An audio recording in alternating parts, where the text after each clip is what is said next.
Memórias científicas.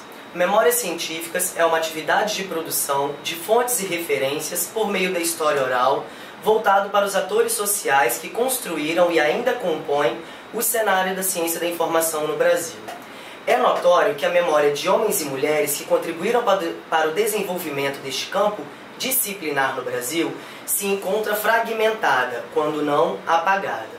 O Grupo Informação, Memória e Sociedade busca, portanto, produzir um repositório de entrevistas de história oral, baseadas em histórias de vida, para contribuir com a memória da ciência da informação no Brasil e com futuras pesquisas que possam fazer uso deste material.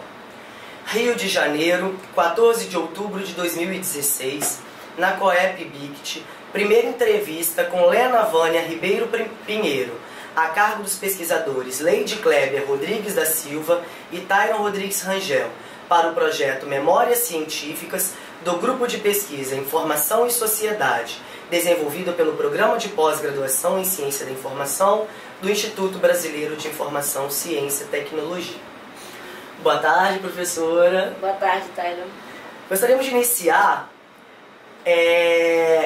voltando um pouquinho no tempo, a cerca de 3.000 quilômetros da cidade do Rio de Janeiro em direção a norte do nosso país. Belém do Pará.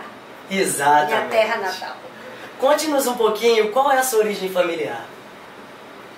Olha, a minha origem familiar é uma mistura, é uma mescla, né, de raças distintas, de origens distintas, culturas distintas. Eu tenho influência de portugueses, a minha mãe foi a primeira brasileira, que meu avô virou Arcos de Valdevez e minha avó de Porto. E eles casaram na Ilha da Madeira, que é um dos lugares mais bonitos do mundo. Do lado do meu pai, não. Temos quase certeza que o bisavô dele, que era um grande intelectual, um dos grandes conhecedores da Amazônia, tem um livro que é clássico no Pará, em Belém, São João do Araguaia, que é de etnografia, né? Ele era um engenheiro, tem trabalhos dele na Alemanha, em vários países do mundo. E com certeza vem dos holandeses, né? Porque ele era muito claro e com olhos muito azuis. Eu me senti próxima muito dele em determinado momento que eu trabalhava no Arquivo do Estado de São Paulo e perguntei para minha mãe como era Inácio Moura, né? Porque no final ele dava aulas totalmente cego, né? E meu pai, que era médico, o levava para dar as aulas, né? Ele teve glaucoma, né? Quando a minha mãe disse, Inácio Moura, ou não, tu és, como nós falamos, bem no português, mas correto, tu és ele, sem os olhos azuis. Aí eu digo, herdarei o glaucoma, não foi outra coisa. Aos 50 e poucos, né, o glaucoma apareceu, que é muito DNA, muito, né, semelhante. Então, e é uma mescla. E este português, que foi seminarista na Sé de Braga, né, era um homem muito culto, ele era o que se chamava antigamente de guarda-livros, eu acho, né? Quer dizer, era o contador de hoje, da contabilidade. Terminou banqueiro. Então eu brinco, né, com aquelas pessoas que tinham aquelas... Eu digo, olha, a minha origem é uma mistura maldita, que é o dinheiro e o conhecimento, cuidado comigo, né? Lógico que o banqueiro morreu, o dinheiro acabou, e me restou o conhecimento, né? Com uma boa burguesa decadente, né? E sempre amei estudar, mas meus pais tocavam piano, minha mãe tinha o curso completo de piano, meu pai era compositor, a minha valsa dos 15 anos ele compôs e tocava violino divinamente, violão, mas mais violino, né? Piano, né? Então era um casal muito afinado. Para vocês terem ideia, nós chamamos 2 pianos e um quarto de cauda, né? Eu fiz 6 anos, mas na realidade a minha paixão era ser bailarina. Uns 15 anos ou 20 de balé clássico, né? Aí eu vivi no Pará uns 20 e poucos anos, né? Lá eu me formei em biblioteconomia e é uma coisa interessantíssima, que aí eu já estava ligado ao IBIX. Vocês vão achar muito estranho, né? Quem fundou a Biblioteca Economia no Pará foi um grande médico, Rodoaldo Beckmann, a quem eu dediquei meu primeiro livro, né? Dizendo que era o princípio e rumo dos meus caminhos. E ele fundou, Belém tinha muitas bibliotecas, mas não tinha curso, né? E ele, por que ele fundou? Porque ele fez CDC aqui, curso de documentação científica, que era um curso famoso. De 55 no IBBD, Instituto Brasileiro de Bibliografia e Documentação, que era o antigo IBICT, que depois, em 76, transformou o IBICT. O Dr. Bleckmann veio, fez o curso, era apaixonado pelo IBICT, e, por incrível que pareça, o curso tinha Célia Zaia e várias pessoas do IBICT. Né? Então, eu fiz um curso que não é o comum de biblioteconomia. Foi um curso cujo trabalho final, por exemplo, era compor, quer dizer, elaborar uma bibliografia paraense de ciências sociais. Então não era exatamente só a organização da biblioteca, né? Na qual um dos professores que trabalhava com filosofia era Benedito Nunes. Benedito Nunes foi um grande filósofo, morreu há 2 anos, 3, foi meu professor desde ensino médio. A minha base filosófica vem do Benedito Nunes, grande Benedito Nunes, que saía de Belém, da Travessa da Estrela, que era o nome da rua, eu acho que era do Estrelo, que era ele, a Vila de Estrela era ele. Fundou o curso de... Vocês terem uma ideia do que era o Pará, nos anos 50, 60, visitado por Simone de Beauvoir, né? Era assim uma efervescência. Eles montaram ele, a mulher dele, que era uma mulher interessante, a Silvia, filha de um desembargador, o curso de teatro, no qual foi para lá o Pascoal Carlos Magno. Então, eu diria que era um nível cultural bastante avançado, né? E lógico, com Simone foi o Sartre, evidentemente.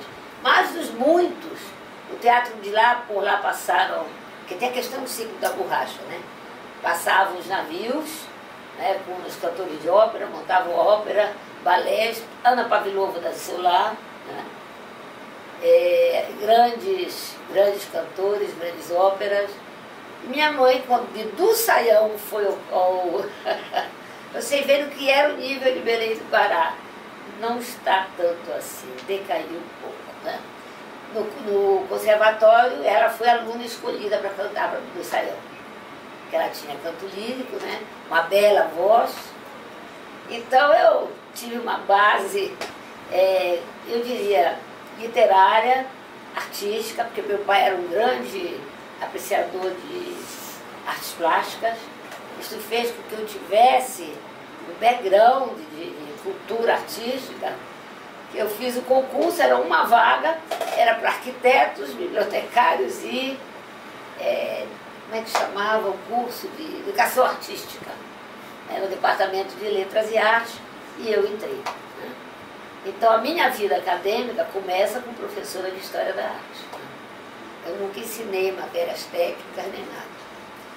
E professora Helena, pensando ainda um pouco nesse seu seio familiar, em que momento ou como a sua família teve influência na construção da sua identidade profissional? Ah, total. Eu tinha uma cultura, eu tinha uma biblioteca que eu estudei para o vestibular na biblioteca da minha casa.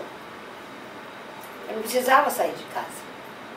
Uma belíssima biblioteca, uma completíssima biblioteca, com todos os enciclopédias, né, internacionais, né, os Larussos todos. Tinha uma enciclopédia que era muito famosa, a Espasa Calvo. Nós tínhamos eu estudei muito na Espasa Calvo para fazer o vestibular. Influenciou demais. Todas as grandes paixões da minha vida tem muito a ver com eles, né? E é uma coisa que eu costumo dizer, embora fosse uma família bastante rica, né, mas por parte do meu pai era um médico, né?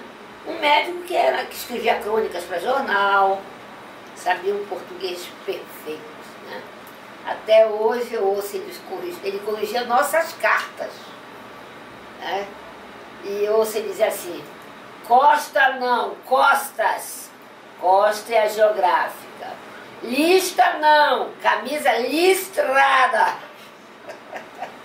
Então ele corrigia todo o português e eu fiquei muito contente que quando eu fiquei mais velha eu corrigia as coisas dele, né? Fazia revisão que ele pedia, dá uma olhada nesse crônica que eu vou mandar para o jornal, né? Teve influência total, total. E eu, por minha vez, eu sou uma mescla, meu pai com a minha mãe, né? Ele escrevia muito bem, ela escrevia e falava muito bem. O papai não era bom de oratória, né? Mas a mamãe era danada. Tinha um bom verbo, né? Ela tem uma dedicatória que ela fez, um livro de Camões, para mim imenso, maravilhoso, né? Muito bem escrita. Eu não posso nem ler que eu choro. Total, total, de música, literatura, arte, né? Tanto que eu vim para o Rio de Janeiro por conta do meu marido, que era de família carioca, e que eles foram para Belém, o avô dele e o irmão. Aquela história que era muito comum antigamente, quando morria, ficavam órfãos, uma irmã mais velha, né, uma tia mais velha os criava, né? E aí a tia mais velha estava em Belém, até o avô dos cantores, do Paulo Sérgio e o Vale, os dois Vale, tá? Então ele era interventor lá, né? E eles foram lá, casaram com duas irmãs. E por sua vez, o pai dessas irmãs era diretor da Folha do Norte, que era o maior jornal de lá, né? Então, depois todos voltaram. E meu marido, embora nascido lá por conta desses casamentos e tudo, né? Ele veio para cá. Assim mesmo, nós namoramos, acabamos casando. Ele que queria vir para o Rio. Ele estava sempre de costas para o Pará. Ele não gostava de estar lá, né? E aí nós viemos. A primeira vez por conta dele, né? Eu tinha me formado, né? Tanto que meu primeiro emprego foi aqui no Rio. Ontem eu até lembrava, não sei porquê, era do Instituto de Administração Municipal, IBAN, que era na Humaitá, ali numa rua chamada, que sempre achavam que era uma cidade aqui, um desses municípios, esqueci agora, e que hoje é da Visconde Silva, né? Tá? Então foi meu primeiro emprego, né? Eu só tinha, na realidade, meu histórico, e o diretor de lá era um homem famoso aqui no Rio e era um grande especialista em administração municipal, Dr. Diogo Loureiro de Mello. Por sua vez, casado com uma Castelo Branco. Castelo Branco foi não é o presidente, não. Era o Castelinho, era um jornalista famosíssimo aqui, né? E esse doutor Diogo Loureiro de Mello olhou o meu histórico e disse: ô menina, aquele jeito bem, né? Ou você é muito boa, muito boa estudante, ou esse seu curso, essa sua universidade não valeu nada. Eu só tinha 10, etc, etc.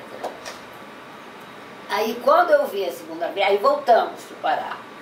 Ficamos mais 3 anos, 69, não, 66, final de 66, voltamos de vez. Aí não voltamos mais. E eu vim fazer mestrado na USP. E obviamente o tema, arte, né? Então era arquitetura religiosa no interior do Pará. E pelo Pará passaram vários italianos, arquitetos, né? E aí não consegui entrar, porque não havia disponível professor de História da Arte, e eu só fui aceita por uma professora de Antropologia da Arte, né? Yolanda Nunier, não me esqueço do nome. Mas lá, não sei se o sistema da USP é assim, né? E ela acabou não aceitando o projeto, né? Que ela trabalhava com Antropologia da Arte, né? Se eu tivesse trazido uma arte do Mário, mas não dava mais tempo. E o pior de tudo é que eu vim de arma, de cuia, aí, porque ia ficar indo para São Paulo e vindo, né?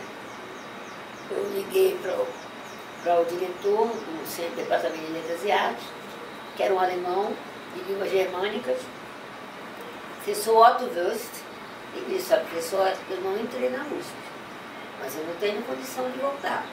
Já desfiz meu apartamento, já vesti tudo, estou aqui no Rio. Tenho do IMIX, que tem a ver, tem relação com documentação e tudo. Posso fazer? E loucamente ele disse sim. Né? Foi a minha sorte. Né? Mas aí eu já não voltei mais. pedi demissão, pedi exoneração da UFPA, o que me custou muito caro, porque fui um caso raro de ter que pagar tudo. Salário, bolsa da CAPES, que eu vim para o mestrado, que aí fiz aqui e entrei. Tá? E é raríssimo, até determinado momento, ninguém que não voltava, como vocês sabem que hoje a gente é obrigado a voltar, ficar não sei quantos anos, mas era um documento assim de cartório, que muitos diziam que não tinha força legal, mas talvez exatamente por conta das minhas origens, e sempre diziam, ela não precisa, como se o dinheiro fosse eterno. Eu fui primeira aluna desde o vestibular, todos os anos, e nunca recebi uma bolsa. Porque barravam, diziam, ela não precisa, ela é filhinha do papai. Entendeu? Tem essas coisas também, tem um lado ao contrário. Professor, você poderia nos dizer quais as questões pessoais e profissionais que marcaram a sua formação? Pessoal, já te disse, essa origem familiar, né? E por conta do dinheiro também, eu conheço a Europa desde os 14 anos. Né? Porque quando eu fiz 15 anos, meu avô me perguntou o que você gostaria de receber. Imagina, a neta mais velha, filhada dele, fui eu que usufruí mais, né? Mas como eu era muito estudiosa, eu aproveitei de uma boa formação e disse, é uma viagem à Europa, uma festa ou uma joia. Eu disse, viagem à Europa. Então, 14 anos, eu fui pela Aliança Francesa, uma viagem cultural, visitando todas a parte cultural de Paris e outras recebidas formalmente. Era uma missão pela Aliança Francesa, né? E depois ganhei todo o resto, a festa, cara. E lá na França, conheci meu tio, que eu era muito magrinha, eu casei com 40 quilos, usava um rabo de cavalo, meio lourinha, né? E calça comprida, que não era comum, né? Minha primeira viagem foi em 1956. Tá? Aí, como eu tinha aquele ressentimento todo da Segunda Grande Guerra, né? Que embora os americanos tenham libertado a Europa, e aliás, particularmente a França, as humilharam muito, jogavam dólares, jogavam chocolate, né?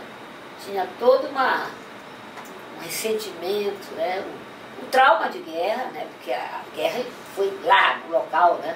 Fez a invasão e tudo, e eu era xingada.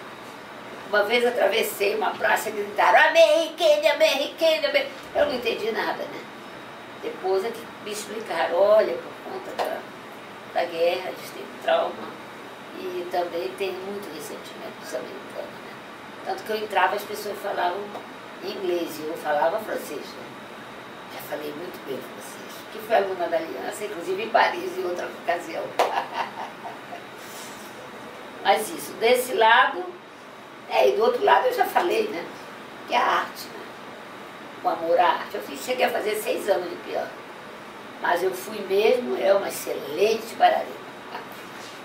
A minha professora, que era alemã, uma figura aqui notável no Rio de Janeiro, ela chegou a chamar meus pais, né? Meu avô, que tinha condições que eu fosse para fora, que eu fosse para a Inglaterra. Né? Mas eu não optei, já estava namorando meu marido, essas loucuras que a gente faz. Né? Mas acho que está certo. Se eu rememorar, eu gostava de fazer caderninhos, eu mesma pegava papel ao maço, pôr nas bonecas e dar aulas, certo? Todo lugar, né? Uma vez eu faço poesia e eu escrevi alguma coisa que era assim, dormi cisne e acordei cientista da informação, algo assim. Isso eu me lembro, né? Nunca publiquei nada, mas estão lá todas reunidas.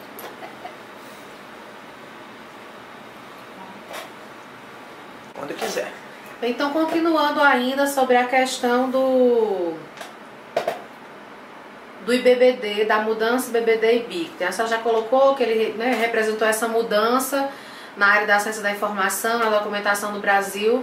A gente queria que a senhora contextualizasse um pouco, então, as dificuldades e os desafios vividos na sua atuação no IBICT. Porque eu já entro no IBICT. Porque quando... Aliás, o curso já era IBICT, né? porque eu sou da 7ª turma, eu sou de 1977, então eu não peguei BBD. A minha formação, talvez, é que por os professores terem sido do BBD, tem a marca do CDC, entendeu? Mas eu não foi a minha entrada aqui. Minha entrada já se dá mais de 10 anos depois, entendeu? E um pouco sobre o IBICT, professora? Poderia também nos contextualizar já sobre a sua participação, sua entrada a partir dessa 7ª turma e o desdobramento do IBICT após a ida para Brasília? Olha, para o curso foi traumático, né? Porque se o IBICT tivesse mantido aqui, nós teríamos um grande laboratório disponível. Nós perdemos essa possibilidade, inclusive a própria biblioteca. Porque o que aconteceu? Os professores selecionaram alguns periódicos, os mais importantes, e a biblioteca toda foi Brasília. Entendeu? O departamento que eu chefiava incluía a biblioteca. Então, acho que essa instituição não tinha que ter se separado. Fragilizou, porque não estamos na época das redes tão atuantes como hoje. Né? Havia um detalhe institucional, porque quando houve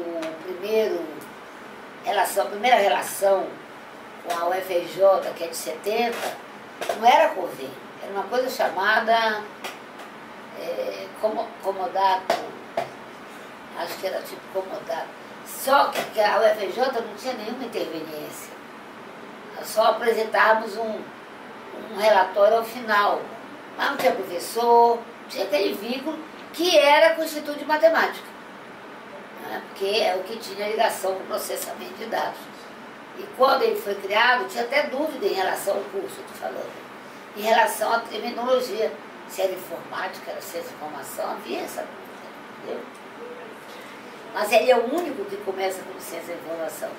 Todos os demais estão comigo e só mudaram no início de 90. Então ele é um precursor de fato, né? Entendeu? Depois é que quando o IBICT foi para Brasília, é que houve um convênio com a EPA. É 80, 82, por aí, entendeu? E ao ver o convênio, como nós tínhamos total independência, né, não tem o uso do cachimbo que faz a boca torta, nós continuamos independentes, para o bem e para o mal. Né? Porque não houve uma integração, no máximo a gente chamava os professores da época seminários e tudo, mas não havia isso, essa integração. Né? Quem continuou igual era antes acho que era comodato, de repente me escapou, mas acho que era isso. Que não tinha participação, era só você prestar conta, vamos dizer assim, disso. Entendeu? Em relação à interdisciplinaridade da ciência da informação no Brasil, você acredita que houve uma diferenciação no escopo da ciência da informação desde da criação junto ao Departamento de Matemática da UFRJ e hoje com essa certa autonomia que o programa tem? Não, o Instituto de Matemática não tinha interferência nenhuma. Entendeu?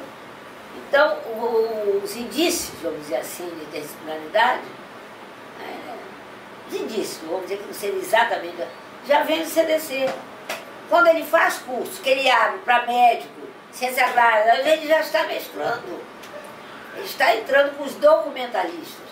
E eu considero que a relação da informação é com a documentação, não exatamente com a bibliografia, com a biblioteconomia. Porque a documentação, quem eram essas criaturas? Foi quando deixou de ser uma biblioteca, exatamente, que é uma biblioteca geral, para ser biblioteca especializada. E há a ideia de que bibliotecários vão trabalharem com área ampla, não precisaria ter um documentalista, que é uma pessoa especialista na área, que viesse trabalhar nos centros de informação e centros de documentação, que são mais ligadas, no caso de universidade, à pós-graduação. Entendeu? Então seriam esses, os documentalistas. E A senhora já falou também um pouco sobre isso, mas agora de forma mais descritiva ou memorialística, sobre o seu mestrado e o seu doutorado. Como foi o seu processo de construção, o seu pensamento que mudou no mestrado e no doutorado, os personagens marcantes e as atividades que a senhora gostaria de mencionar nessa entrevista, que marcaram esses momentos na sua carreira? Olha, do mestrado tem uma marca muito forte da Gás Cunha Gomes, né, com a questão da comunicação científica. Ela tinha uma visão muito ampla disso. E ela mesma diz que a criação do periódico Ciência da Informação tem a ver com a sociologia da ciência. Era alguma coisa muito presente, entendeu? Que interfere nas atividades. Porque a comunicação científica era muito isso, entendeu? A professora Gilda Braga, sem dúvida nenhuma, também. Né? Porque a professora Gilda Braga, ela é uma mescla, ela é uma pessoa de ciências exatas, ligada à matemática, mas ela tem uma grande cultura, sabe muito bem francês, toca piano, aquelas coisas, além das artes, é uma mistura também. Embora pareça mais forte o lado dela, que eu brigo com ela, que é cartesiano, né? Ela traz muito isso. Os estrangeiros, eu diria, o Lancaster e o Tefft.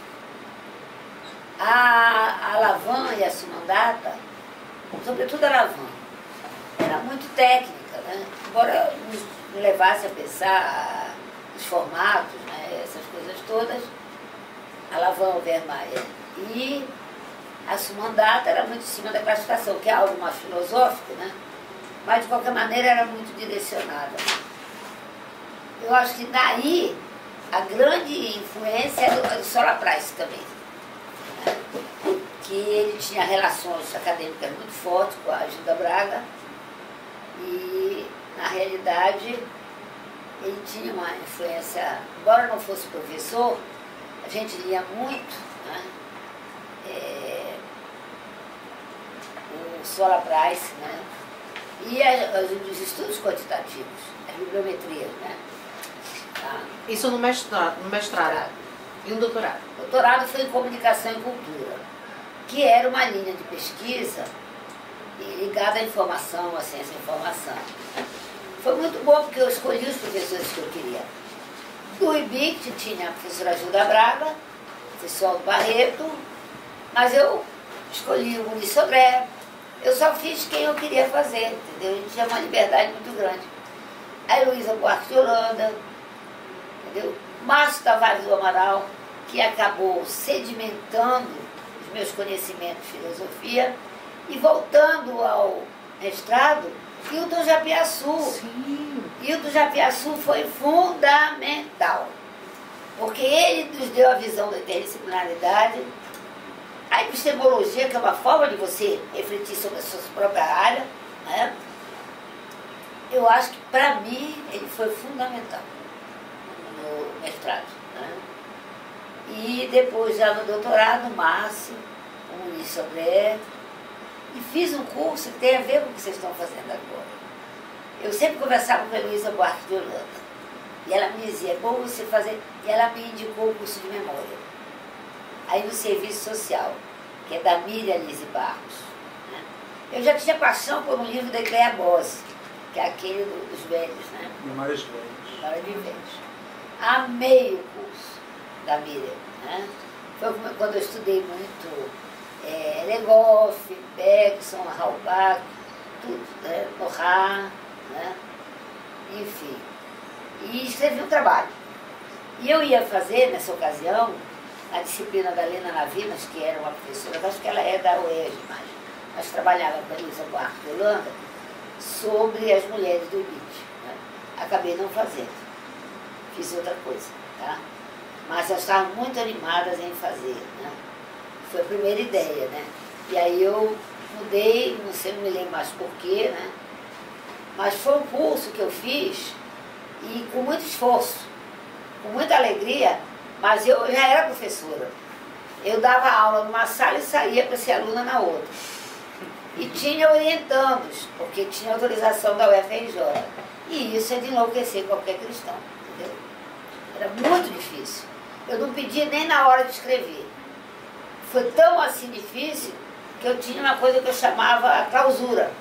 Eu chegava na minha casa e me trancava. De 8 horas até 11 ninguém pode falar comigo. Né? Então até os telefonemas, eu sempre fui notívaga. Né? Eram todos depois de 11 horas, meia-noite. E eu marcava rigorosamente, porque tem um lado bem espartano, né? Eu punha o calendário, se eu não fizesse o que eu previ, um dia eu marcava o outro. Foi uma loucura. Chorava que só, né? Chorava muito, eu ouvi um CD do aquele nordestino que eu adoro, Geraldo. Geraldo Azevedo? Geraldo Azevedo. Tinha aquele latino-americano, umas coisas, mas eu me acabava de chorar. E chorava muito, porque quando eu defendi o mestrado, essas coisas, eu acho que era o meu início de Rio, eu fiz uma dedicatória para os mortos. Só, né? Eu usei uma frase da Virginia Woolf, a memória inexplicável. Né? Então eu dizia a memória do meu avô, lógico, meu padrinho, da minha avó, e daqueles que morreram, que me influenciaram muito. John Lennon, mas não pus John Lennon, pus John, um clarinetista que eu amava, que tocava com Paulo Moura, que se chamava Guima, que morreu afogado e que coisa louca. E Arraial do Cabo e Djanira, que eu cheguei a desenvolver um trabalho com Djanira e o arquivo dela, né? E minha mãe, que estava viva, comentou com uma amiga que eu não sei onde a Lena está com a cabeça.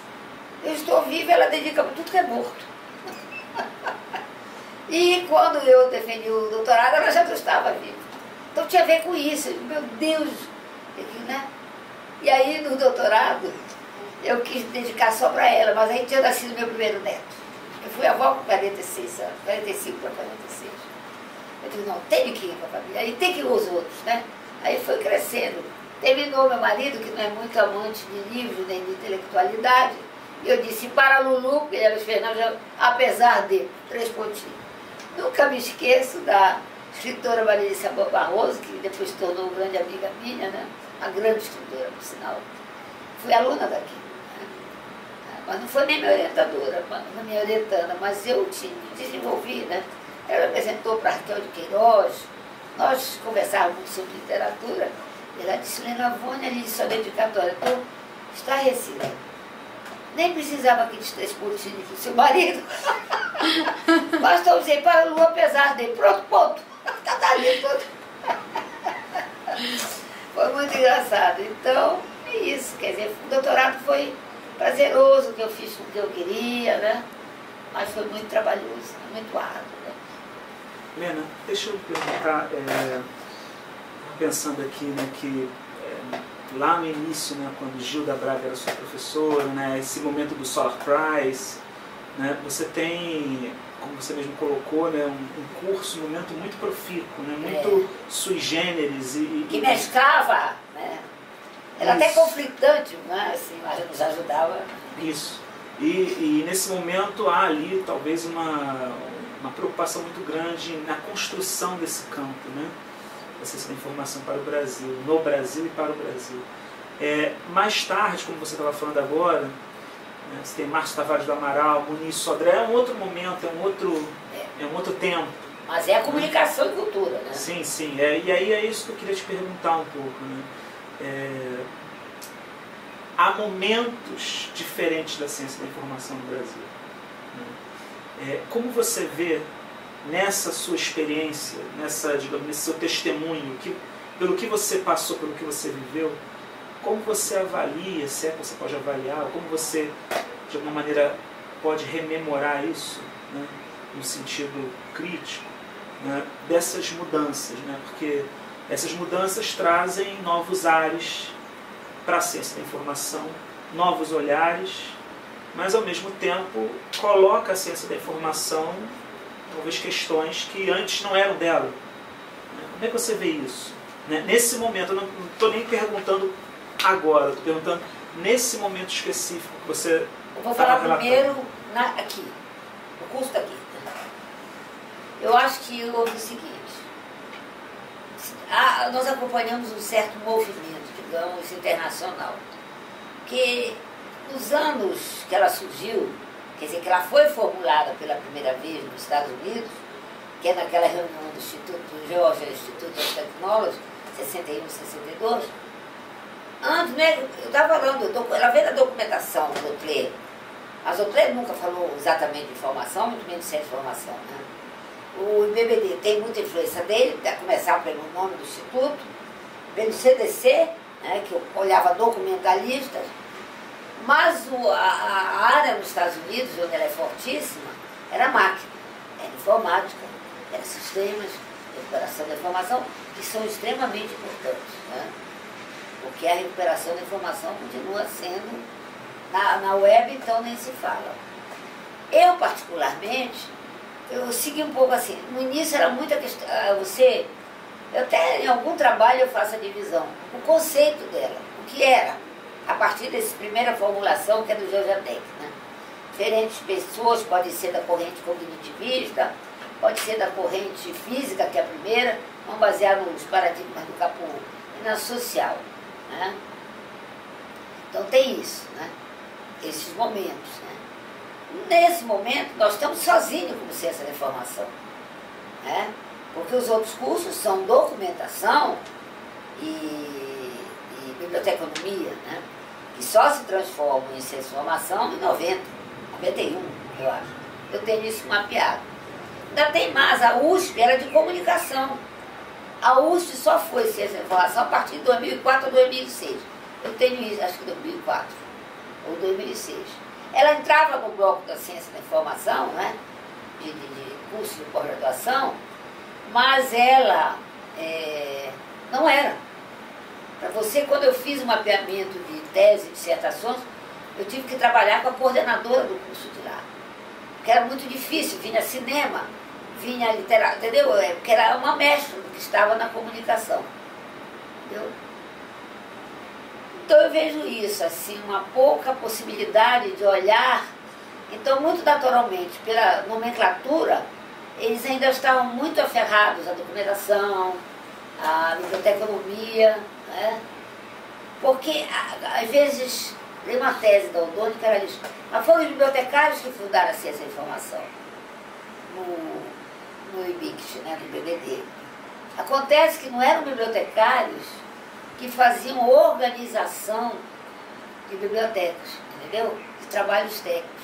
Eram esses bibliotecários que faziam análise da informação, que elaboravam, né, bibliografias, tinham um guia de pesquisa do CNPq, feitos do CNPq, que era interessantíssimo. Então, de fato, trabalhava com aquilo que já era a disseminação, né? E quem trabalhava na biblioteca não trabalhava com isso. Quem trabalhava assim era a Gilda Braga, a Ivone Chachinet, essas que faziam as duas, faziam sobretudo isso. Elas reestruturavam as informações, que é uma reestrutura, você fazer uma bibliografia é uma reestrutura, né? Então tinha muito esse aspecto. Mas que foi exatamente o que você perguntou? Não, então, sobre esse momento, efetivamente, como você avaliou, você avalia esses momentos diferentes, né? Por exemplo, Márcio Tavares, né? Do Amaral, é um outro momento, com outros atores que pensam de fora da ciência da informação, mas que efetivamente contribuem de alguma maneira. Então, como você avalia esses momentos diferentes que mostram uma trajetória do próprio campo e dos seus atores que muda muito, né? Eu diria que o fato de serem esses professores, o curso não era de ciência da informação, né? Evidente que repercutiu naqueles que fizeram. Porque logo tem um erro que acontece frequentemente por afirmativa de pessoas anteriormente, que nós fomos o primeiro doutorado em CI, não fomos. Tem, inclusive, uma vez eu fui contestar e disseram, mas está no site do IBIC, poxa vida, né? Porque, na realidade, era uma linha de pesquisa. Não era um doutorado em ciência da informação independente. Ele só foi em 94. Então já existia o doutorado da UNB. Tá? E nosso aqui veio assim, Tanto que a primeira pessoa, isso também é para vocês não ficarem estupefatos, ele começa em 94, o primeiro doutor de 94. Porque estava fazendo comunicação e cultura e se transferiu para cá, que é o Luiz Fernando Saião. Quando ele se transfere, ele está com os créditos pontos, está com a tese praticamente finalizada, então você tem um doutorado em 94, que o primeiro doutor é em 94. E se essas pessoas não explicam essas coisas, aí vão acreditar que era 91, absolutamente. 91 não sai ciência da informação, sai comunicação e cultura. Entendeu? Então tem muito isso. E eu penso também que quando todos já estão trabalhando em ciência da informação, e eu acho que também nós seguimos os paradigmas de Kapur, embora ele não esteja falando paradigma no sentido do Kuhn, mas enfim, quando essa gente tem uma virada sociológica, uma virada social ali, entendeu? Seja pela mistura de professores de diferentes áreas, seja pela cultura brasileira, a necessidade desse olhar mais social, né? Deve entrar muita coisa ali, né? Muito. E passaram a... E vejo também, mas aí não seria na linha social. Por exemplo, nós somos um raro curso de ciência da informação, considerando os do mundo também, que tem uma disciplina de divulgação científica. Que aqui ela não é independente, mas eu trabalho com ela nas orientações, na pesquisa, no meu grupo de pesquisa e no módulo inteiro de comunicação científica. E isso é típico aqui nosso. Não é nem do Brasil, que o único que estava trabalhando assim era o da UNB, com a Susana Miller, que trabalhava com comunicação científica, parece uma extensão. O daqui, eu não tenho dados científicos para isso, mas me parece muito pelos alunos que nós recebemos da comunicação. Quase todos que eu orientei em divulgação científica vêm da comunicação. São jornalistas que querem trabalhar com a ciência, né? Que foi uma coisa que se expandiu no Brasil em determinado momento, sobretudo no governo de Lula e Dilma, né? Porque criaram um departamento de divulgação, não chama divulgação deles, chama outra coisa, de popularização da ciência, no Ministério de Ciência e Tecnologia.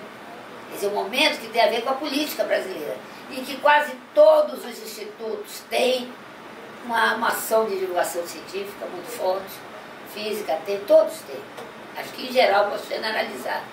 Então isso tem muito a ver com o nosso governo, né? De um lado, pelo lado político, histórico, com o nosso governo. Uma ênfase no social. E no outro por alunos da comunicação, né? Que vêm e fazem suas teses aí. Nesse sentido, é muito interessante isso. Faleceu há uns 10 dias a professora Heloísa Tardan Cristóvão, a Elo. Eu escrevi uma página para o Bibis Total, não sei se vocês leram. Eu fiquei chocada, né? Porque ninguém sabia quem era Elo. E ela teve uma influência forte. E eles começaram, eu atribuo a ela o início da divulgação científica aqui. Que ela tinha com a Gilda Braga, mas isso aí é mais acho que o perfil dela. Uma pesquisa de socialização do conhecimento, como sabe chamava. Trabalhava com saúde, acho que particularmente a hanseníase. E Elô era uma pessoa muito politizada. Até expliquei que eu ia para os comícios do Brizola com ela, né? Porque ela era grande, eu digo, ela vai me defender, né? Então, eu acho que é muito o espírito da Elô, né? Então, eu fiz questão de dizer isso, fazer esse reconhecimento para ela, porque ela era muito criativa, né? Aproveitando o ensejo, professora, né, com essa questão da mulher, né, na ciência da informação, você se recorda de algumas outras referências positivas também no Brasil? De mulheres? Isso. Olha, eu diria que a primeira grande referência é de Lídia Queiroz Tambaqui, fundadora do PBB, né, que foi inclusive afastada pelo governo militar. Outras grandes referências, eu acho que Jaime Rodrigues. Eu diria que ciência da informação mesmo, que tem uma percepção assim, ele era um homem que tinha, ele era químico, Mas trabalhou aonde? Centro de documentação do vidro, né? Em Paris. Ele era um humanista. Ele era uma pessoa que olhava o museu, que olhava o arquivo, a biblioteca, né? Então ele era uma pessoa muito interessante, né? Mulheres. Mulheres. Pode ser na área profissional e acadêmica. Profissional e unichachineira. É uma injustiça que praticaram contra ela, uma grande diretora, uma inovadora, que criou o programa Prossiga, que era elogiado no exterior. O Canadá é um lugar, eu fiz um estágio em Quebec, de informação tecnológica para empresas, né? E, portanto, eles são muito avançados nessa área, né? Quando foi apresentada a biblioteca virtual do Gesso, se eu não me engano, por um ex-diretor do IBIC, já falecido, que era um engenheiro de Belo Horizonte, que trabalhou, era um especialista em informação tecnológica, a Frânio Aguiar Carvalho, ele disse que lá disseram que nem lá eles tinham um programa tão avançado. E por questões políticas, perseguições políticas, e por aquela tragédia que o IBIC passou, que é de diretores que não tem nada a ver com a área, você podia até não ter e se cercar de pessoas, mas houve um momento que o IBIC praticamente esteve à beira de ser destruído totalmente. Que em 2 anos tivemos 4 ou 5 diretores, foi terrível, entendeu? Então tem a ver com essas questões muito complicadas, né? E acadêmicas, referências teóricas, teria alguma referência forte de mulher na ciência da informação no Brasil? A Gariscônia Gomes, Gilda Braga, eu só veio em outros cursos. Que influenciaram, né, a ciência da informação também. Susana Miller é um nome muito forte, mas na comunicação científica, né? Estou querendo lembrar dos outros cursos. Tinha gente muito forte na UFMG. Deixa eu ver como é o nome dela. Um nome bem estrangeiro. Enfim, mas eu acho que seria Lígia Queiroz Sambaqui. A Gara, até tem um livro aqui só dos pioneiros, assim. Primeiro Primeiro da ponta de cá. Ah. Não, primeiro. Mais Eu um. escrevi sobre o Robredo. Mais um. Deixa eu ver se eu concordo com todos. Os pensadores.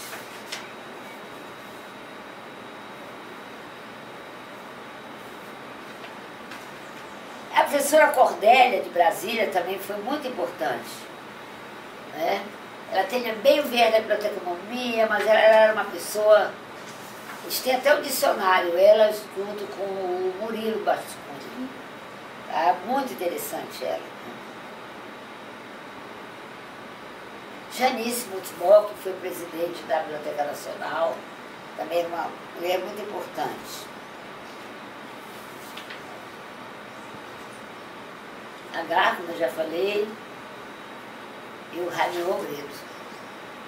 Demais eu não sei. Professora Helena, o que a senhora poderia falar sobre aposentadoria? Olha, eu sou uma aposentada totalmente outside, totalmente fora dos padrões. Eu fui aposentada pela compulsória por me conhecer, já tenho a obrigação de me conhecer nessa altura, né? Não quis ficar inativa. E a CAPES tem uma portaria, né, que permite que o aposentado seja professor permanente ou curso de pós-graduação, né? Achei isso muito bom. Acho que até por conta de uma visão da quantidade de aposentadorias que iam fluir no mesmo momento, pela falta de concursos, que aliás tivemos no período do governo, né, do PT, por acaso, né? Entendeu? Enfim, aqui nós ficamos 20 anos sem concurso. Eu acho que nós brasileiros devemos estar muito atentos ao que pode ser feito às universidades, aos institutos de pesquisa. Né?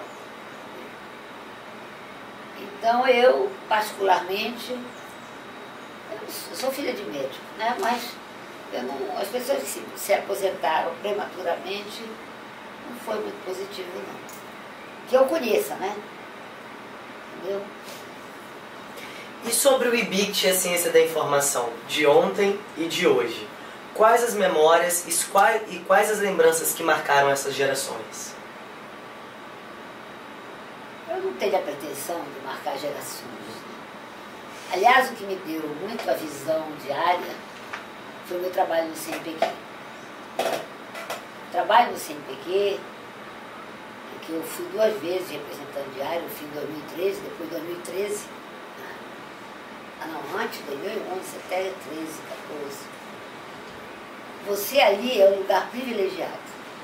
É quando você conhece toda a tua comunidade. Né? Os cursos. A gente pode até conhecer o perfil dessas pessoas, pela maneira como elas avaliam, com mais ou menos generosidade, com mais ou menos imparcialidade, com mais ou menos justiça. É muito interessante. Né? É muito interessante. Eu agradeço muito ao CNPq por eu ter sido, ao CNPq não, meus colegas, por eu ter sido votado no CNPq por ter me designado. Né? Porque acho que a visão que eu tive diária foi muito boa. Entendeu? E aí vale uma observação sobre a Unesp, né? Que tem grandes nomes, né? De pessoas muito produtivas e muito interessantes, como a Maria Ângela Fujita, o Zé Augusto. Na área de informática, está prevista a vinda dela, a Silvana. Ai, meu Deus. Idote. Silvana. Tem muita gente interessante ali. Eu tenho medo de esquecer outras pessoas, porque que são influentes. Mas muitas vezes só estão te influenciando mais diretamente, entendeu? Então, o que a senhora diria sobre esse projeto, Memória Científica da CI, e qual é a importância dele para a manutenção da história do campo? Olha, eu acho perfeito. Eu sempre percebi, não sei se porque trabalhava com história da arte, uma lacuna, né? De não termos pessoas trabalhando com memória. Né? Principalmente depois que eu fiz o curso, que fiquei absolutamente apaixonada, né? Eu digo, como é possível isso, né? Porque aqui é uma dupla face, né? De um lado, lacunas. De outro lado, disciplinas periféricas, que não trazem muita contribuição. Estou falando no Brasil. Né? Então, eu acho que a interdisciplinaridade, um dos perigos dela é a desfiguração de uma área. Ela abre tanto que ela perde os seus horizontes, os seus limites. Mas no caso de memória, não. Então, custou. E eu trabalhei, eu sou muito ligada à Cleia. Cleia é um grande nome, né? Cleia Thyssen. E ela fez uma tese aqui, eu não fui orientadora dela, FELU, de memória institucional. Quando foi publicado pelo IBGE, ela me pediu para fazer o prefácio. Aí eu voltei a trabalhar com memória, blá, blá, blá, e por aí fui. Então, eu fui fundadora e professora de memória social. Né? Então, eu via como uma lacuna. Aí o primeiro que chegou, que vinha da história, que trabalhava com memória, talvez até com uma tendência natural, foi o Geraldo Prado. O Geraldo ficou muito sozinho. Né? E quando chegou o professor Ricardo Pimenta, isso reforçou. Quer dizer, fortaleceu e abriu essa possibilidade. Eu acho que a dificuldade de uma área internacional é que você, por exemplo, vou falar, eu trabalhava com arte. Eu introduzi no Brasil informação em arte. Eu não ia dar aula de história da arte. Como fui convidada na UFRJ, eu trabalhei muito com a graduação, que a Ana Ruda me convidava. Eu criei uma disciplina de comunicação e arte, e que era diferente também. Eu não ia dar uma história da arte, eu ia dar mais uns processos da comunicação. É essa vontade e capacidade de você estabelecer pontes da sua área original com a ciência da informação.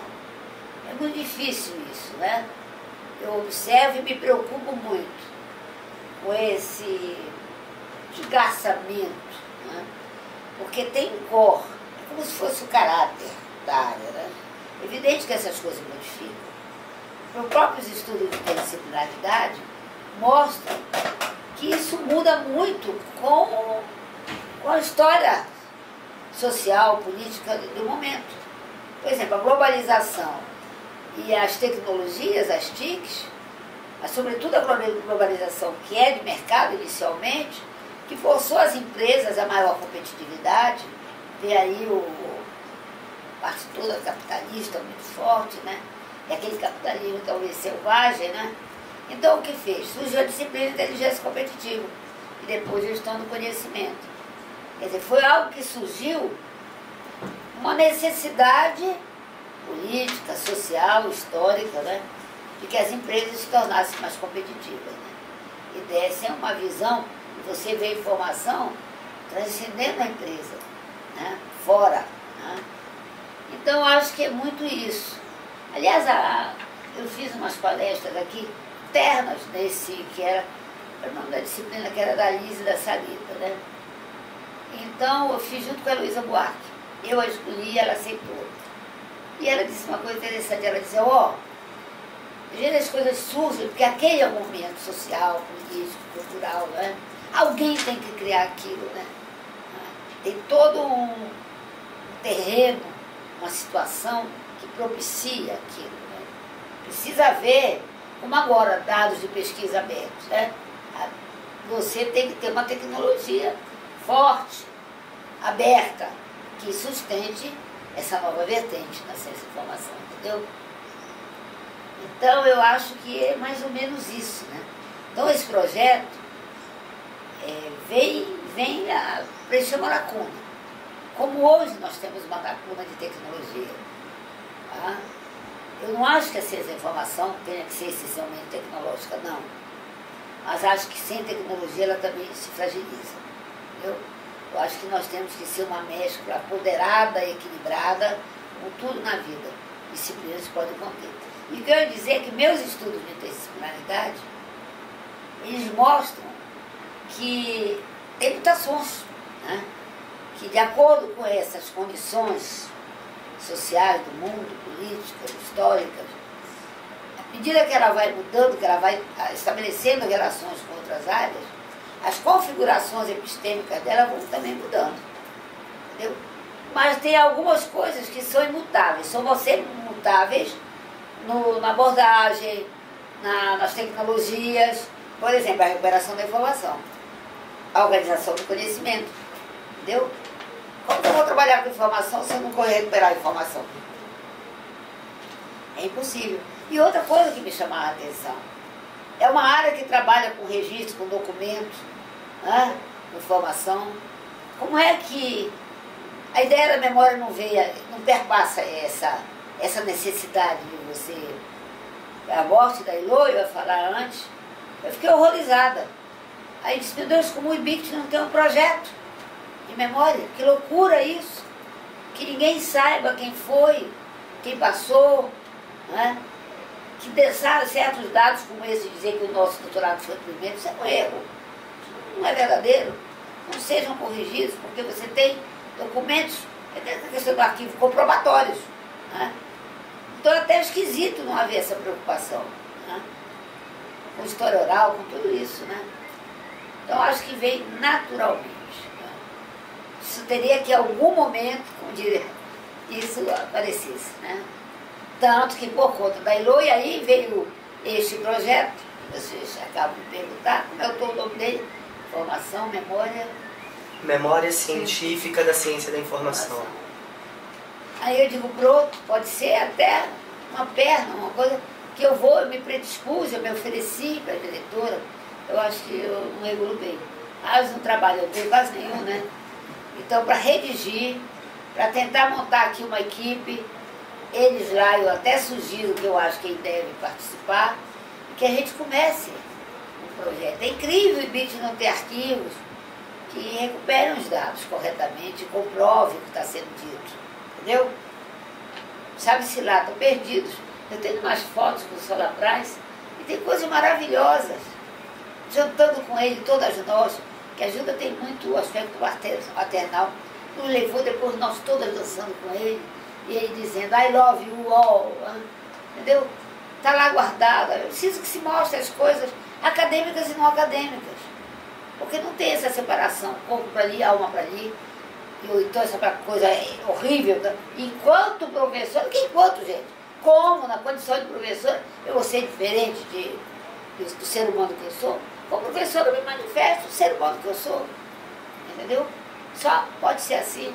Não tem essa separação. Lá vai a alma do fulano andando, ou alguma coisa assim. Né? Isso não existe. Entendeu? E quais os próximos pesquisadores? Pode. Então, a gente viu que a senhora professora iniciou sua trajetória acadêmica no início do período ditatorial brasileiro. Então, qual foi a sua perspectiva sobre a área informacional nesse período? O que é que estava acontecendo? Olha, a minha perspectiva foi muito através pelo pessoal que eu fiz esse concurso em 71, né? Era tudo muito recente. E no Pará, principalmente na Araguaia, teve muita resistência, né? E eu fui, o primeiro emprego meu, mas eu já tinha tido aqui no IBAMA, foi na Faculdade de Direito. E lá muita gente foi assassinada, foi torturada, né? Então, de certa forma, foi um choque. Porque eu era muito protegida, né? Por conta da origem familiar, né? Mas ali e muitos amigos meus foram torturados, muitos amigos meus. Teve um que me contou que ele fazia muito assim, visitas para o interior do Pará. Ele era advogado, né? Já advogava, e a Polícia Federal fez ele dar uma volta, né? Como ameaça, né? E ele viu pessoas enterradas até o pescoço. Entendeu? Um outro que eu adorava ele, que já até faleceu, e ele também foi preso, né? E eu tinha algumas amigas que eram filhas de militares, outra já era casada, eu tentei localizá-los, né? Até isso me fez compreender que eu nunca fui uma ativista, mas tinha relação muito próxima de amizade, né? Tanto que tentei, junto às minhas amigas, ver se com os maridos, a gente fazia alguma coisa, né? E quando eu estava já aqui no mestrado, a Petrobras precisou de uma bibliotecária, mas queria mais o pessoal da ciência da informação. Então abriu um concurso interno, e muitas do que eram minhas colegas fizeram, né? Uma vaga só. E eu passei em primeiro lugar. E nunca fui chamada. Aliás, fui chamada, pior, a primeira vez. Aí eu já tinha pedido demissão, exoneração e Belém. Fui chamada a primeira, a segunda, na terceira fiz exames médicos. E aí meu marido trabalhava no Globo, colocou um colega dele para acompanhar o processo. E um belo dia ele disse, ela não entrará. Eu nunca entendi por que eu não entrava. E aí os amigos influentes ainda no Pará, a gente recorre dos dois lados, né? Influenciavam muito, faziam pressão no CIGEAC e UEC, perguntando, como é que a candidata tal? Ele só respondia, passou com sucesso, mas não há vagas. Como não há vagas? Se fizeram concurso para uma vaga.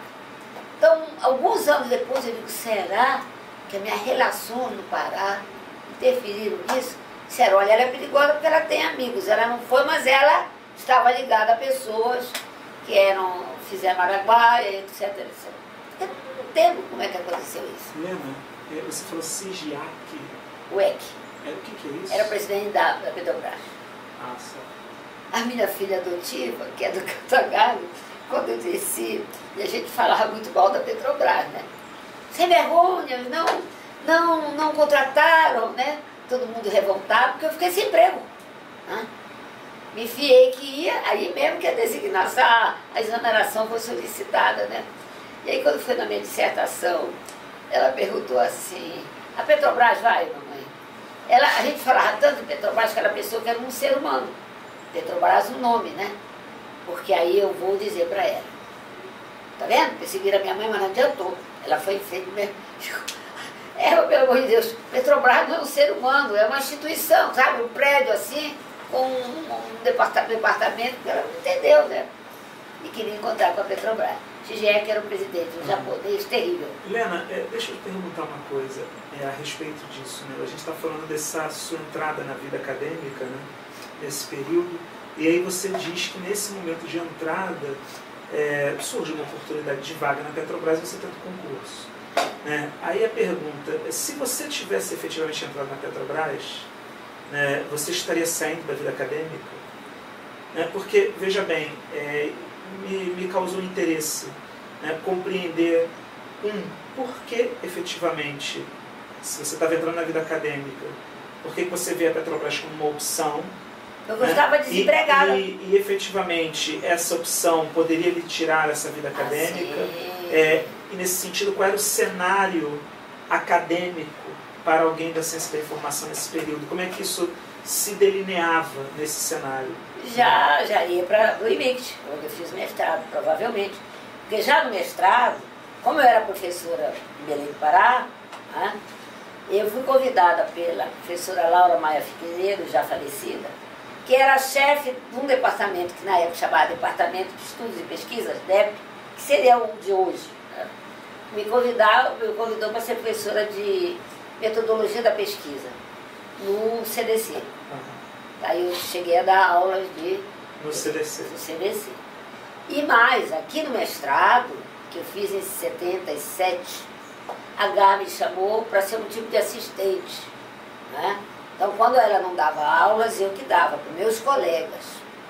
Né? Porque nessa época não tinha doutor, mas era uma coisa meio inusitada, mas foi uma experiência maravilhosa. Né? E trabalhei em projetos também com a Gá. Tá? Projetos que ela tinha, junto ao Instituto de Pesquisa Rodoviária. Tive uma vida bastante movimentada. Né? Suas professoras, Agar, quem mais você poderia... Agar, Aldo Barreto, Gilda Braga, né, que acabou sendo minha orientadora de mestrado e doutorado. Né. Gilda, a Beatriz Carvalho, que não está mais, uma outra Braga, como era o nome dela, meu Deus, Helena Braga, acho que sim, quem mais? E muitos estrangeiros, né? Muitos, eu diria que quatro disciplinas. Um foi para o Lancaster, outra Sumandato, uma indiana que assinala a classificação, outro Tefco Saracevic, e a outra Lavan Verbaia, da Library of Congress. Eu aprendi a fazer o formato MARC nesse período. Né? Então nós tínhamos aulas em inglês, escrevíamos trabalhos em inglês, né? Fora isso, os lectures, né? Os conferencistas, como o Solar Price. Né? Então, foi um curso, eu diria, eu fui uma afortunada. Aliás, em tudo que eu cursei, os melhores professores, assim como no Pará, estava um dos maiores intelectuais, o maior filósofo, que era o Jornal do Brasil, o tempo que tinha aquele caderno, fez o filósofo da Amazônia. Era um homem mundialmente conhecido. Né? Tinha um que era o professor Paulo Mendes, também da literatura. Tinha um padre, interessantíssimo, que ela estudava história do livro. E era muito estranho o curso, quer dizer, estranho, estou dizendo para os patrões. Nós tivemos um advogado dando direito autoral. Entendeu? Tudo era na realidade no CDC. Não era um curso de graduação. Era considerado dos melhores. Mas eu diria, em termos de avanço, eu diria que naquela época foi mais avançado. E foi essa época que foi também a época, né, do regime militar. Né? 71 que eu fiz. Sim. Não, eu fiz no auge do regime militar. Eu fiz até 66, no auge do regime militar. Tá? E, bom, obviamente, essas pessoas, né, como Gilda Braga e tantas outras, se tornam colegas, né, de trabalho e tudo mais. Né? E, obviamente, a partir daí, da experiência dessas pessoas, você também partilhou dessa experiência do CDC e, mais tarde, do que se tornaria IBICT e tudo. Você acha, não sei, é uma pergunta mesmo, você acha que tem alguma ligação, né, desse investimento, desse momento, desse curso com pessoas de tanto renome, de investimento, com alguma coisa referente à política, enfim, de ciência e tecnologia, ou política de informação nesse regime? Política de ciência e tecnologia, você percebia, de alguma maneira, alguma ligação com o Estado brasileiro, governo militar ou não? Não, ou foi uma militar, causalidade, enfim? Porque, quando falei que eu fui uma afortunada, esse curso, por exemplo, tinha desenvolvimento científico e tecnológico. Sabe um dos professores? Vicente Vala, meu cara. Grande historiador. O outro, Eduardo Silva, que foi da Casa de Rui Barbosa, que é especialista em escravagismo, etc, etc.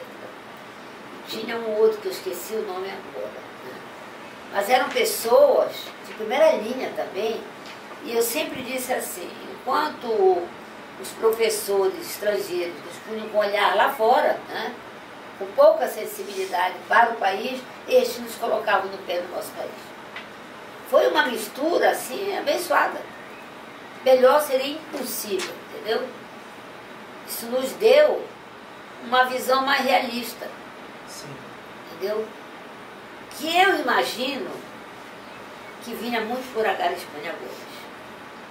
Era filho de um espanhol que era um ativista, que ele era gráfico, né? E que eu saiba, ele era uma pessoa muito ativa politicamente. Desculpa. Entendeu?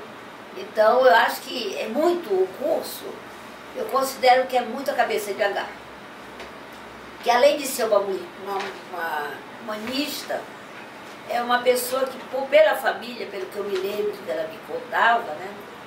E outra pessoa muito politizada, com a qual eu ia a muitos comícios do Brizola, é a Heloísa Tardan Cristóvão. Ela não chegou a ser minha professora, porque ela fazia doutorado no exterior.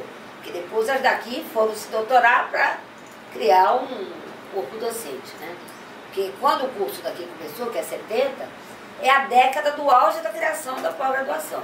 É quando existe aquele boom desses cursos, né? Entendeu? Então não existia. Eu orientei mestre, eu ainda era mestre e estava orientando, com autorização da UFRJ. Toda vez que eu orientava, pedi autorização.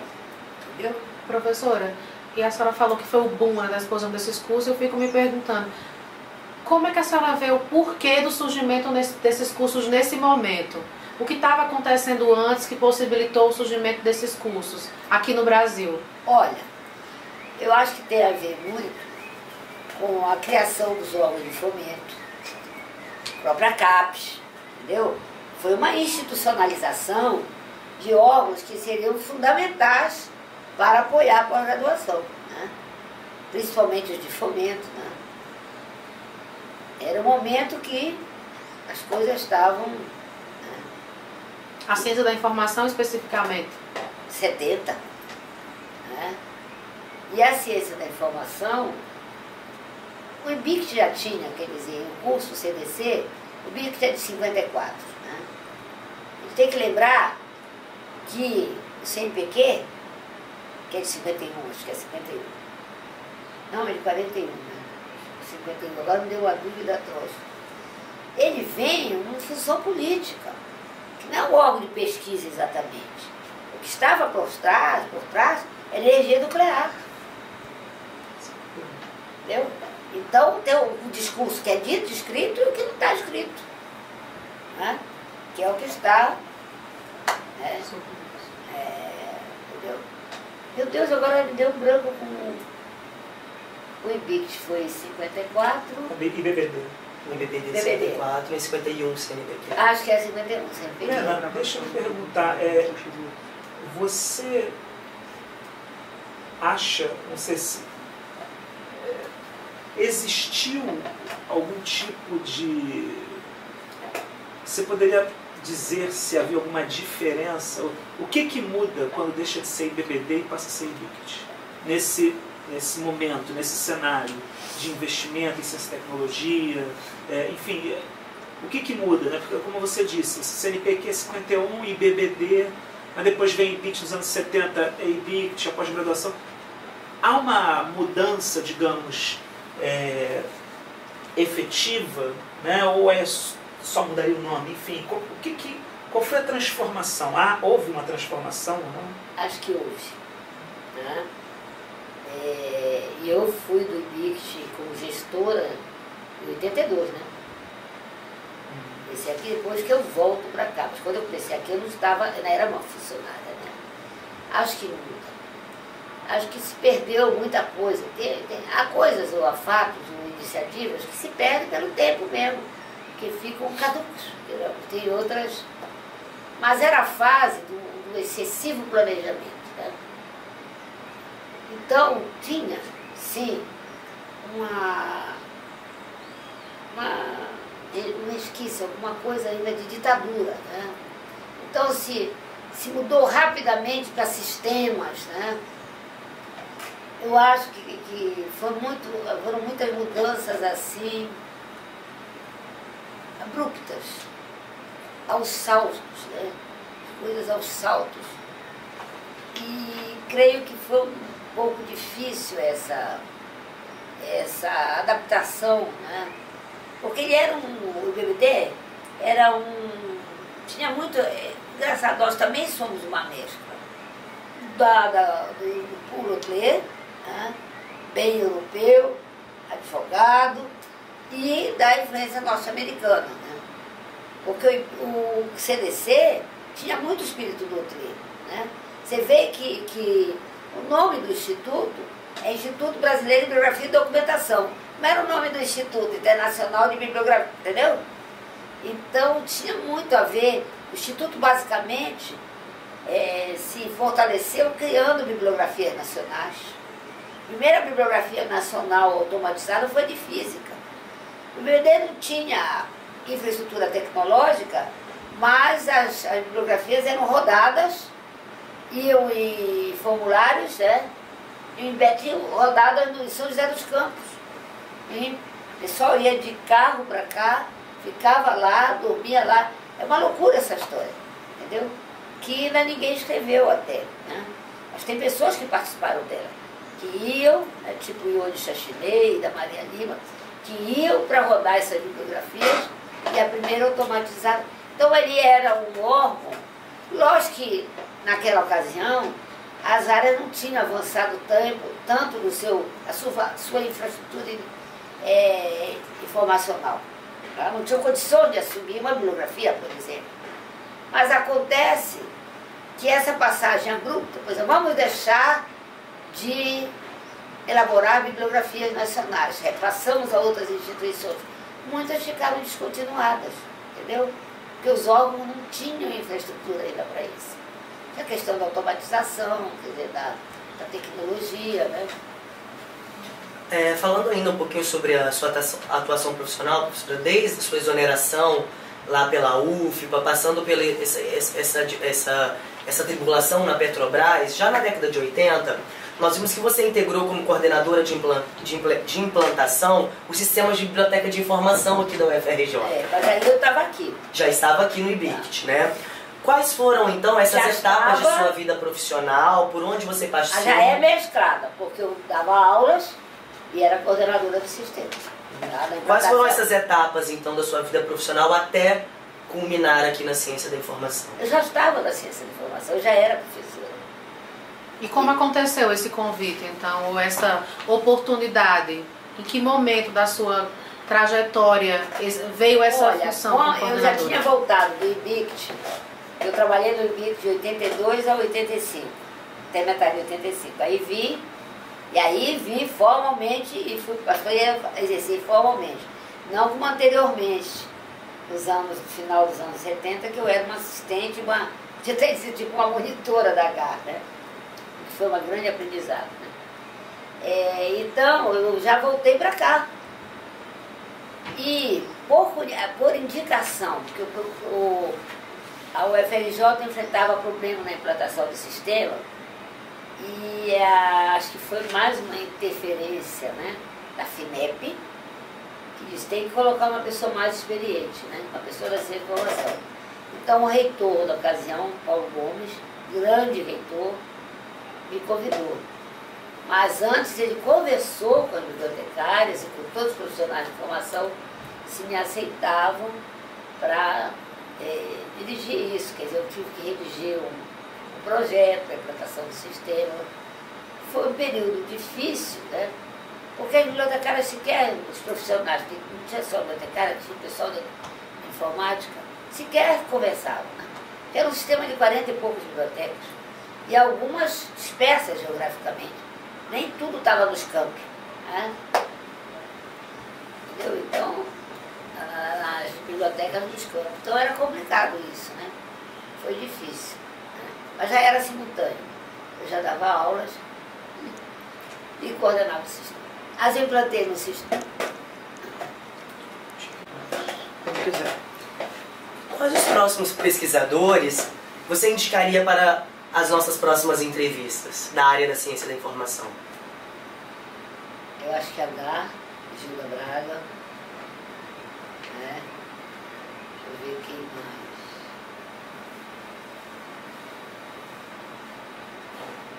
mais. Acho que Rosalie também deveria. Rosalie.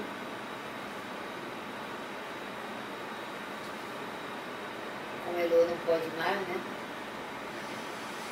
Aliás, eu li em História Oral que havia pessoas que morriam depois de dar seus depoimentos. Que se mantinham vivas até que terminasse, né? Achei isso uma coisa, um dado interessante, né? Deixa eu ver quem mais. Da UNB, da Unesp.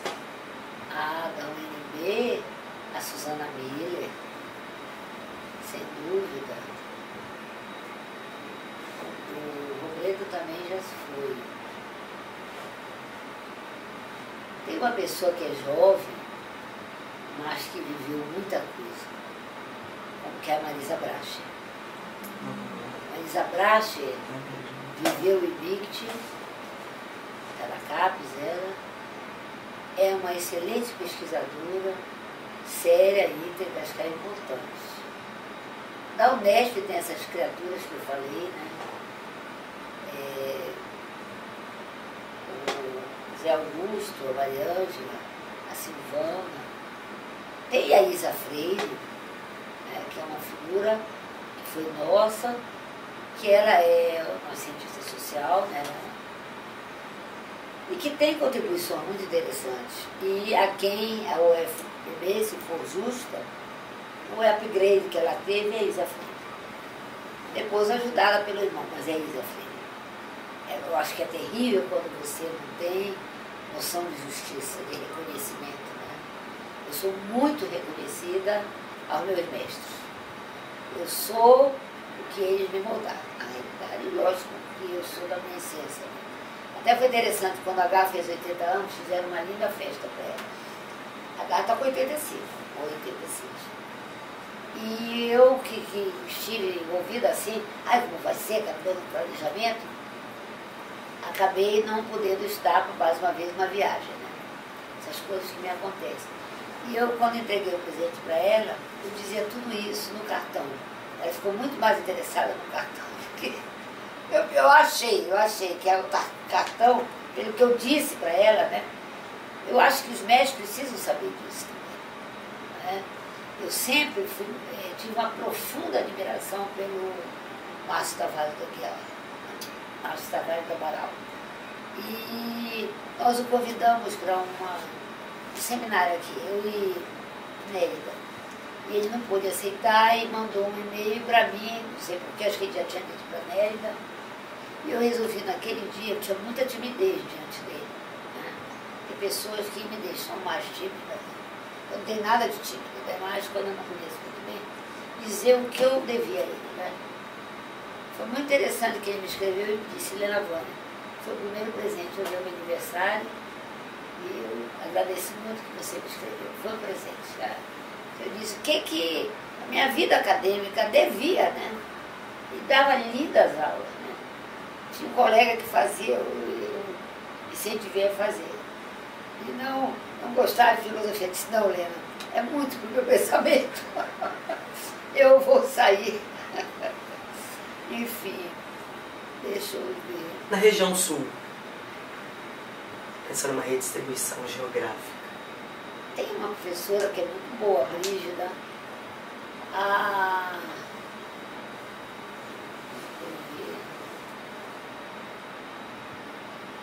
Tem uma mais jovem que tem um nome que rima com eu. Deixa eu ver quem mais.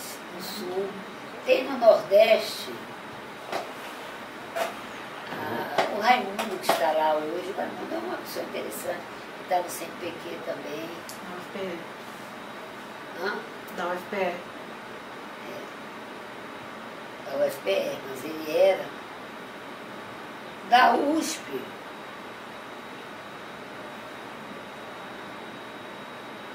Tenho dúvidas. Não sei quem eu diria, né? Enfim. Tudo bem. E a senhora professora gostaria de falar algo mais que a gente não abordou aqui hoje nessa entrevista? Tem algo que não foi contemplado que a senhora gostaria de mencionar? Eu sei, eu falei tanto, mas teve algo que eu disse quando ele falou na Petrobras, né? Eu acho que eu não ficaria na Petrobras, tá? Porque eu fui para o Arquivo do Estado de São Paulo, trabalhar com o arquivo privado do Júlio Prestes, trabalhava com historiadora, o diretor era um historiador, Sebastião Witter, da USP, e gostava muito. E ele torceu muito, aí foi quando o IBIT me chamou. Ele dizia sempre, aquela senhora não vai te levar, né? Mas eu acabei indo. Então eu acho que eu não ficaria, de fato, na Petrobras. E tem uma cronista, uma escritora que a minha nora gosta muito, Marta Medeiros. Né? A minha nora gosta. E eu leio, às vezes, naquele jornal Uma vez ela escreveu uma coisa, a melhor coisa que não me aconteceu. Aí eu me lembrei, Petrobras, foi o melhor que não me aconteceu. E o outro, eu não posso nem dizer a outra, depois eu direi. Enfim, às vezes tem que agradecer. Mas eu sairia. Coisas muito, porque, embora eu tenha 35 anos do IBIT, mas eu não deixei de coordenar o sistema simultaneamente. Eu não deixei de ser cedida para a FUNAT, uma época muito legal, muito produtiva. Embora o acordo entre Ferreira Goulart e o Zé Rincon Ferreira, que era o nosso diretor, fosse eu continuar a orientar e dar aulas. Né? O que eu fazia lá, eu orientava numa sala lá. Então, mas foi uma experiência bonita. Né? Entendeu? Então, nunca deixei de ter atividades que, ou paralelas, mas sempre convergentes, eu diria. Bom, acho que é isso, professora. A gente agradece muito pela entrevista, pela disponibilidade, pelo carinho nas respostas. E eu dou parabéns pela iniciativa deste grupo, dou parabéns ao professor e aos alunos que se chegam, o professor Ricardo Pimenta, né? Eu acho muito oportuno. Às vezes eu não acho aproximações, nem similaridades, nem contribuições em determinados aspectos que aparecem na ciência da informação de vez em quando, mas esta da memória, sem dúvida nenhuma. Eu acho que, pelo contrário, tem uma convergência, né? Uma aproximação forte. E era uma lacuna. E já que temos 2 historiadores agora, por que não? Né? Reúnem forças, porque uma andorinha só não faz verão. Parabéns, eu só tenho a agradecer, né? Porque afinal a gente vive e às vezes até esquece, né? Então, um agradecimento ao grupo, ao Tairo, à Leide Kleber. Obrigada. Obrigado. E ao Ricardo Pimenta.